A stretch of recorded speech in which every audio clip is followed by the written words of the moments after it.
All right, so I've sanitized everything before I get started with this bottling. I don't use a bottling wand because it fights with me.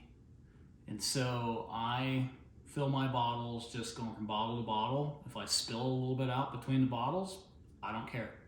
So I'll just show you how I do it.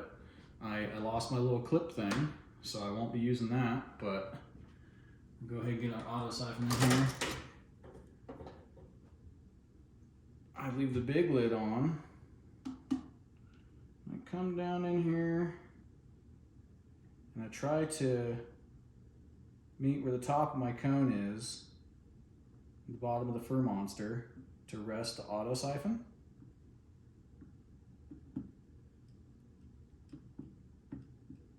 All right, I found it. So what I'll do is I'll just put the hose into a bottle. All right, now I got my traction here to get started.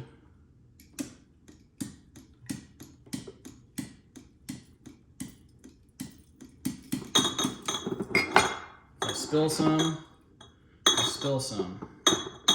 It happens. It's part of doing all this. You're gonna spill some every now and then. Trying to get my siphon to cooperate with me right now. Here we go. So see, now I'll just go from bottle to bottle.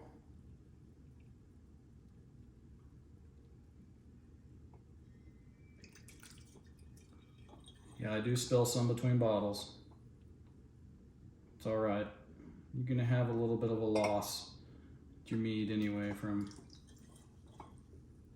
your bottling.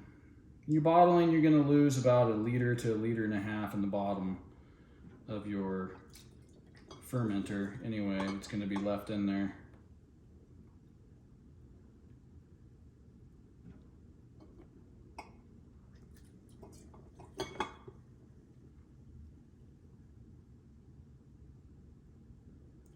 Just do from bottle to bottle.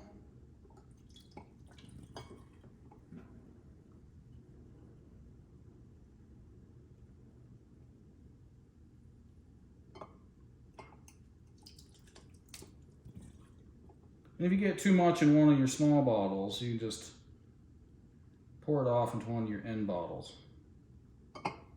You'll see what I'm talking about here in a minute. So now I'm into 1 liter bottles. We'll see how much I get out of this brew.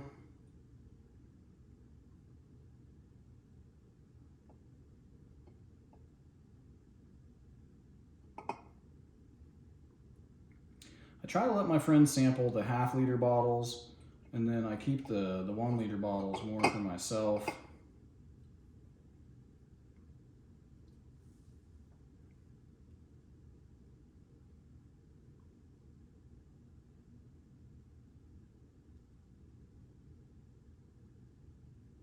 I put the end of the siphon down into the liquid so I'm not oxygenating it while I'm doing this. I try not to oxygenate everything while I'm doing this anyhow. Getting close to the end, I think. So I have about 2 pounds of fruit in here too. And so that's gonna be some slight loss. I might have 2 3/4 gallons going on in here instead of.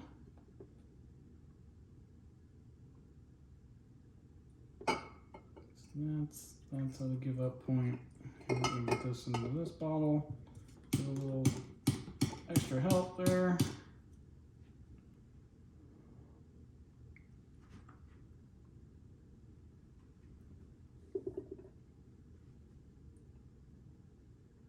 And then this will clear more in its bottles as well.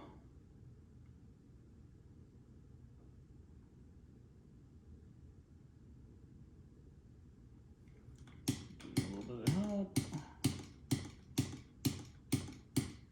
All right, into the next one.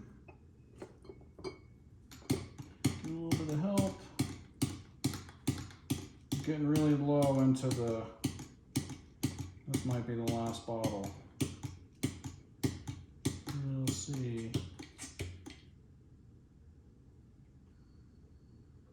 Yeah, I think this is the last bottle.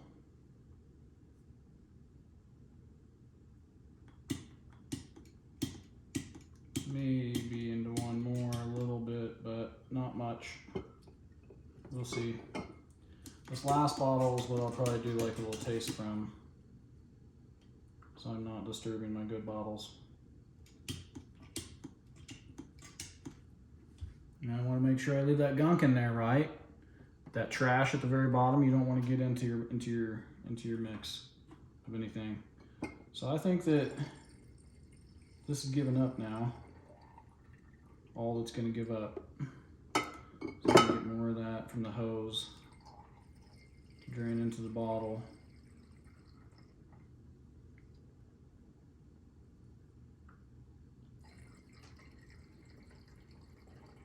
Try to empty my hose out because the hose has good stuff in it. So let's see if I can fill it up with some more good stuff. Oh, that's getting quite bubbly in there though. So this is where it's oxygenating it, and I don't want that. So we'll stop.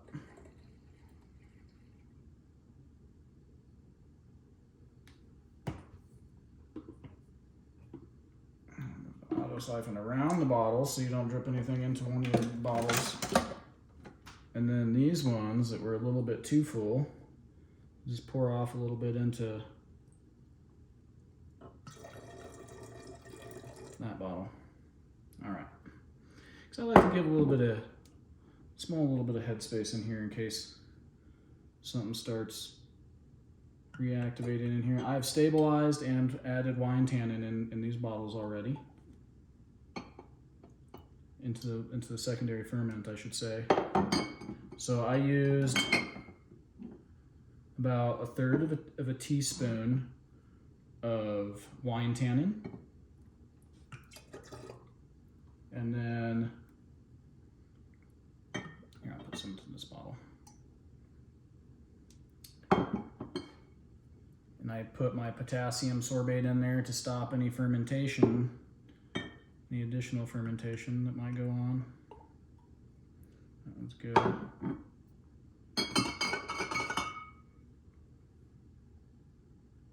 And this smells good too.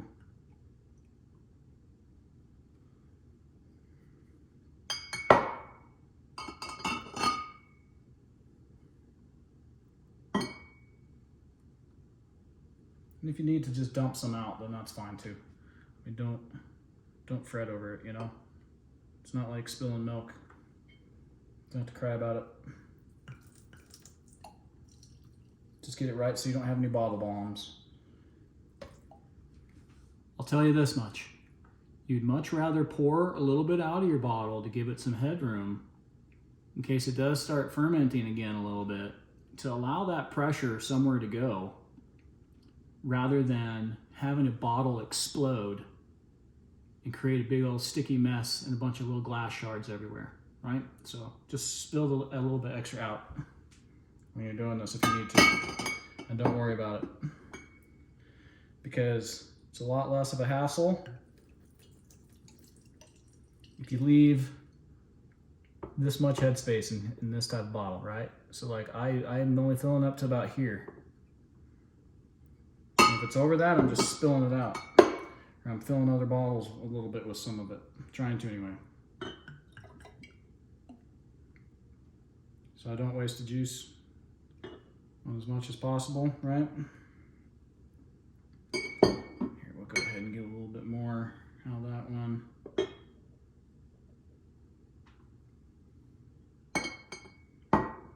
All right, now we're gonna put our flip tops on. See if I can figure this out. Let's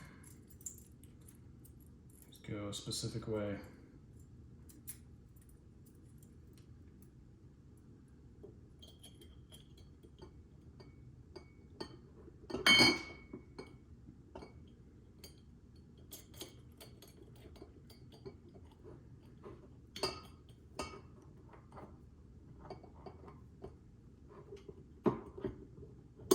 Here we are.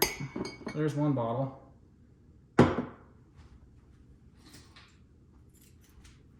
So I just wanted to show you all some of my process of what I'm doing. Like I've sanitized everything that was on my bottling rack, my bottling tower, before I started anything else. You want to make sure you sanitize everything so that you don't get any other microbes in there that you don't want.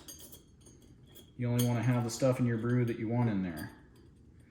And when you sanitize with your Star San, it kills all the other microbes except for the ones that you invite into the bottle.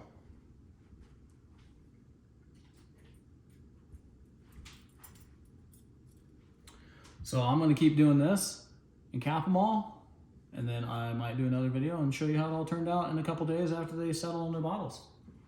Thanks so much for watching.